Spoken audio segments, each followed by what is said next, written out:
Cuomo, welcome to the Quantum London podcast. It's great to have Vincent here with us today, Vincent Yam of Tekna Search.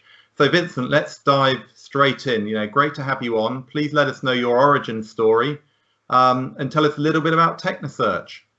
Yeah, hello Paolo. Thanks for having me on. It's great to be a part of this. So Tekna Search, we were founded about just over a year ago now. So we had our first birthday in June, and we set up to be specialist recruitment company in the space of quantum computing and also AI. Excellent. Well, a belated happy birthday then. So cheers. Yeah, the AI part, I get that's obviously been a buzzword for a number of years now, and all the more so recently. What was the trigger that made you realise that covering quantum computing was also relevant? Yeah, it's a good question. So I think the allure to quantum computing is such an exciting field, and if not if, because we believe in it, when it does work, it will change the world for the better. It will make many improvements in life, and it's going to really kind of innovate and improve a lot of people's kind of day-to-day things that happen today. So vaccines, all these kind of different things. And that's the reason we kind of went into it. We genuinely thought that we wanted to help that movement and contribute to it as best we can, and that would be recruitment. Excellent. No, that makes total sense, and I guess it's a real help for those companies who are looking for roles and maybe didn't know where to turn to before. What are the types of roles that companies are looking for? What are the sort of job titles they're trying to fill? Yeah, so mainly we feel, so for us personally, we feel a lot of hardware roles, so quantum engineering roles, so experimental physicists would be the main bulk of our roles. And I think the reason for that is because those are probably the most niche roles. Other than that, we do work with quantum algorithm people, quantum software, which is more your kind of coding and development roles. And then within the kind of ecosystem of quantum quantum computing, we also work with FPGA people, PCB people, fabrication and nanotechnology people, which is obviously very important as well. Excellent. And who are the companies that are looking? Are these large firms with a small quantum division? Are they quantum startups? What are your main clients? So our main clients are mainly startups, and I think the reason for that is because they probably struggle to hire and find good talent. So a lot of our companies are startups. However, as you mentioned, we are seeing some large companies now, very large companies with quantum divisions, which we don't work with yet, but it's something that we're definitely interested in. Makes sense. And the people you're finding for them, have they got exactly the skill set they want, or are these people who maybe haven't touched quantum before but have clearly got a relevant set of skills and want to move into the quantum space?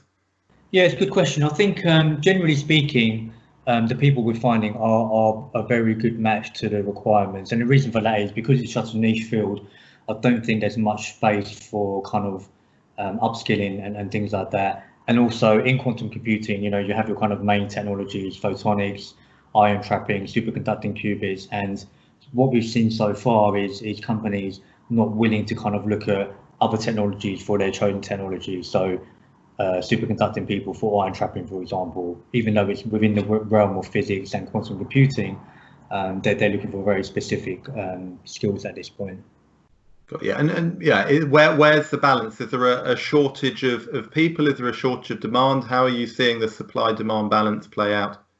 Yeah, definitely a shortage of people. So I think most companies we speak to would have more work than they have staff or engineers. So generally speaking, definitely a shortage of talent. Got you. And in terms of the balance between filling individual roles or creating entire teams, I guess if these are startups, they're still at the stage where they're only after one or two people here or there, or are people sort of asking you to find entire teams for them? Yeah, a bit of both. So we have had a customer in Europe that we've made quite a few placements with, and we effectively built the majority of their team. So initially we started with quantum engineers, and then they needed fabrication people and a couple of software people and quantum control people. So we've built a team there. And then a lot of other companies, they're just using us as a way to find the really niche people. So very specific quantum engineers with specific experimental skills, which they can't find beyond their research groups or their kind of community that they're in. So we've also been tasked to find a kind of harder roles as well. Yeah, and you're focused just on UK and Europe, or you serve the whole world? So yeah, I mean, we serve the whole world. So as cool as it sounds to say I'm an international recruiter, that's because of the quantum space. So quantum recruitment is naturally very worldwide. So you have companies in America, Europe, and Asia now. So we do cover the world, but that's because of the quantum community. So we've spoken to candidates before, engineers before in America, and also in Asia as well. So yeah, we do cover a lot. And where do you have a sense of the most excitement? You know, there's plenty of countries saying they want to be at the vanguard of quantum computing, and a lot of governments who like saying that they are. But what's your sense of where it's really most exciting? Yeah, it's a good question. I think what we're seeing at the moment, there's a lot of partnerships and collaborations in Europe. So a lot of industry-based companies are working together now, and a lot of kind of collaborations in that sense. So that's not so much in America from what we've seen. However, America, you have your kind of real big players, you know, your D-Waves, Google, Rigetti, and I don't think any one single company can compete on that level with America yet, but they don't have the collaboration, they don't have that kind of community feel about it that Europe has at the moment. That makes sense. And on that word community, you know, you've mentioned it a number of times. So clearly there's an ecosystem of these technology firms with engineers, algorithmic experts, etc. If we think about, you know, almost on the ultimate client side for quantum technology, the companies in finance and pharmaceuticals, etc., who ultimately will be buying the services from these startups and things, yeah, do you see that those companies understand yet how important this is?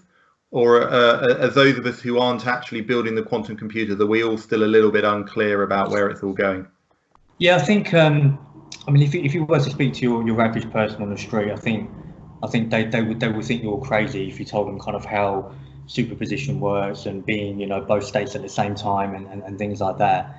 But if you're kind of speaking to the engineers and stuff, they really do believe it. So, you know, they're in this kind of in this process every day. They're in their discovery process every day, and every day there's a chance to find something new and discover something that may kind of crack it, even if we are a few years away. So we really kind of do see the buzz and feel the buzz, and you know, we wouldn't be in it unless we 100% believed in it. So it's a matter of when for us rather than if. That's for sure. Perfect. No, that makes sense, and that's obviously where, you know, where Quantum London comes from, as well as an association of people. What's your sense of what are the benefits? What's the best way that everyone can feed off each other's energy and excitement on this? Any thoughts on how we can really make the most of the community? Yeah, it's a good question. I think community like yours are great. I think we need more of that. I think in terms of conferences, again, maybe I'm a bit ill-informed, but I don't think there's many quantum conferences compared to tech conferences or other industry conferences.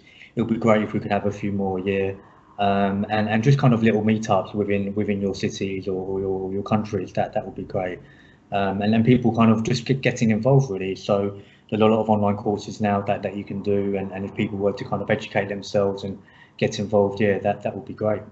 Got you. And on that point of geography, so you know, clearly Quantum London, you can tell from the name, originated in London. However, you know, as well as obviously the international interest which doing online events allows, if we think about the UK, where are you seeing the pockets of interest? You know, the startups all in Oxford and Cambridge, or is it broader than that?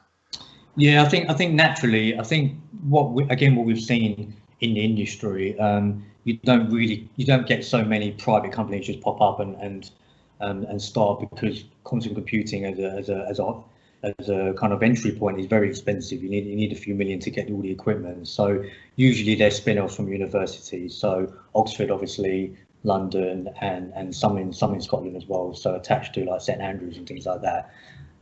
So those are the kind of main places at the moment that we have seen in terms of location. Excellent. That's good to know. As we start to try and work out where to grow our membership, we'll look in those directions. Also, someone mentioned Bristol. Is Bristol University a centre for that, from your experience, or less so? Yeah, we've spoken to a few engineers from Bristol. So Bristol is a great university for physics and has a quantum computing group. I'm not aware of any startups there myself just yet, but definitely the university.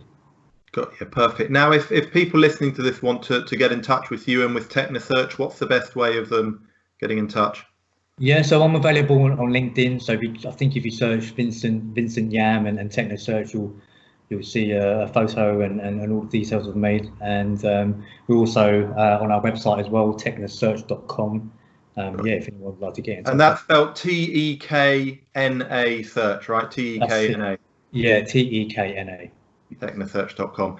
Cool, perfect. And then just to close, if you and I are repeating this conversation in 12 months' time, what will be the same, what will be different when it comes to quantum and hiring in the quantum space? Yeah, I mean that's a huge question. I think we'll have more, of course. I think there'll be a lot more.